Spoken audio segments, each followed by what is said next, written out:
Hi. ఎవరైనా గానీ ఇంటి దగ్గర అంటే 20-30 ఇయర్స్ మధ్యలో ఉన్న వాళ్ళకి చెప్తున్నా నేను. చాలా మంది ప్రాబ్లమ్స్ ఫేస్ చేస్తూ ఉంటారు మాక్సిమం. అంటే ప్రెషర్‌తో ఉండి, ఏం తోచక, ఏం చేయక, ఒంటరిగా ఇంటి దగ్గరే ఉంటారు. నేను వాళ్ళకేం చెప్తానంటే, ఒక వారం రోజులు, ఓ 7 డేస్ మీ ఫ్రెండ్స్‌తో కలిసి బయటికెళ్ళండి. Tour plan యేసుకుంటారు. లేకుంటే కొన్ని ప్లేసులుంటాయి. టెంపుల్స్ గానీ, లేకుంటే బీచ్‌లు గానీ ఇట్లాంటివి. వాటికో ప్లాన్ యేసుకోండి. ప్రశాంతంగా 7 డేస్ మన మన ఊరిని వదిలేసి ప్రశాంతంగా బయటికెళ్ళండి. ఒక 1 వీక్, 1 వీక్ చాలు.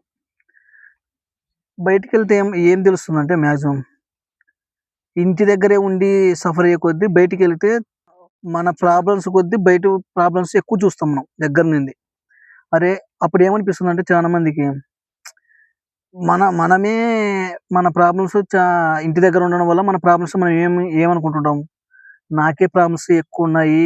నాకే ఎక్కువ కష్టాలున్నాయి. నాకే దేవుడు ఇలా పెడుతున్నాడు. నేను తట్టుకోలేను ఇట్లాంటి ప్రాబ్లమ్స్ అని అనుకుంటా బాధపడుతుంటారు.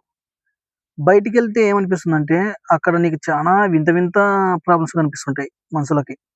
హ్మ్. ఆ ప్రాబ్లమ్స్ ముందు మన ప్రాబ్లమ్స్ చాలా చిన్నగనిపిస్తుంది. అరే!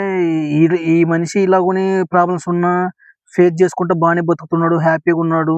మనం ఎందుకు ఒక చిన్న ప్రాబ్లమ్‌ని పెద్దదిగా అనుకోని సఫర్ అయితున్నాము అని అనిపిస్తుందనమాట చాలా మందికి. ఎందుకంటే ఇంటి దగ్గర ఉండడం వల్ల వాళ్ళు ఎక్కువ ఆలోచించి, ఆలోచించి హెల్త్ ఖరాబ్ అవుతుంది.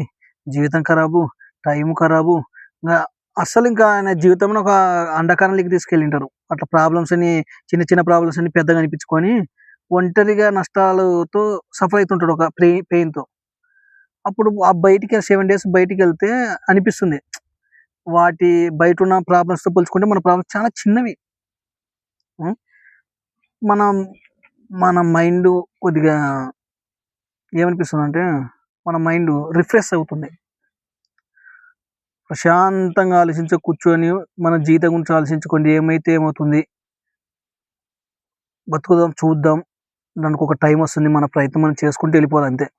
అంతేగాని ఎక్కడో ఒక ప్రాబ్లమ్స్ వల్ల అక్కడే స్టాప్ అయిపోయావనుకో, నీకింక జీవితం మళ్ళా అక్కడనే ఆగిపోతుందింక. నువ్వు స్టెప్ ముందుకేయడానికి గూడా నీ మైండు యాక్సెప్ట్ చేయడు. అంటే ఆలోచించదు. నీ మైండల్లా అక్కడనే ఉంటుంది. ఒక పాయింట్ దగ్గర నాకు నష్టాలొచ్చాయి, నాకు కష్టాలెక్కువైపోయాయి అనే దగ్గరే ఆగిపోతుంది నీ మైండు. ఆ! కాబట్టి అవన్నీ వదిలేసి ప్రశాంతంగా బయటికెళ్ళి గడిపేసొస్తే నీ మైండ్ రిఫ్రెష్ అవుతుంది. బయట ప్రాబ్లమ్స్ ఎక్కువ అనేది నీకు తెలుస్తుంది. కాబట్టి అప్పుడు స్ట్రాంగ్ అవుతావు.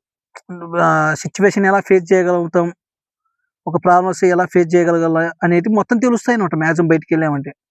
ఒకరోజు మనం ఇంటి దగ్గర లేకున్నా, ఇంటి దగ్గర మన అమ్మ, మన నాన్న అన్ని సౌకర్యాలు కల్పిస్తారు కాబట్టి, బయటికెళ్ళామనుకో అసలు మనీని ఎలా ఖర్చు పెట్టొచ్చు, మనీ మనకు తగ్గట్టు 7 డేస్‌కనుకో 7 డేస్‌కి ఎలా ఈ తక్కువ అమౌంట్‌ని ఎలా ఖర్చు పెట్టాలి, ఎలా వాడుకోవాలి, ఎలా తినడానికి ఖర్చు పెట్టుకోవాలి అనేది మొత్తం తెలుస్తది ప్రతీదీ. ఒక రూపాయి ఖర్చు పెట్టామంటే, ఆ రూపాయి ఎందుకోసం ఖర్చు పెట్టాము, ఎందువల్ల దానివల్ల లాభం వస్తుందా, నష్టం వస్తుందా అనేది మాత్రం ఖచ్చితంగా తెలుసుకుంటాం. అప్పుడు డబ్బు విలువ కూడా తెలుస్తుందనమాట. బయట బతికే పీపుల్స్ కొంతమంది జనాలు గూని ఒక్కొక్కరు ఓ విధంగా ప్రవర్తిస్తుంటారు.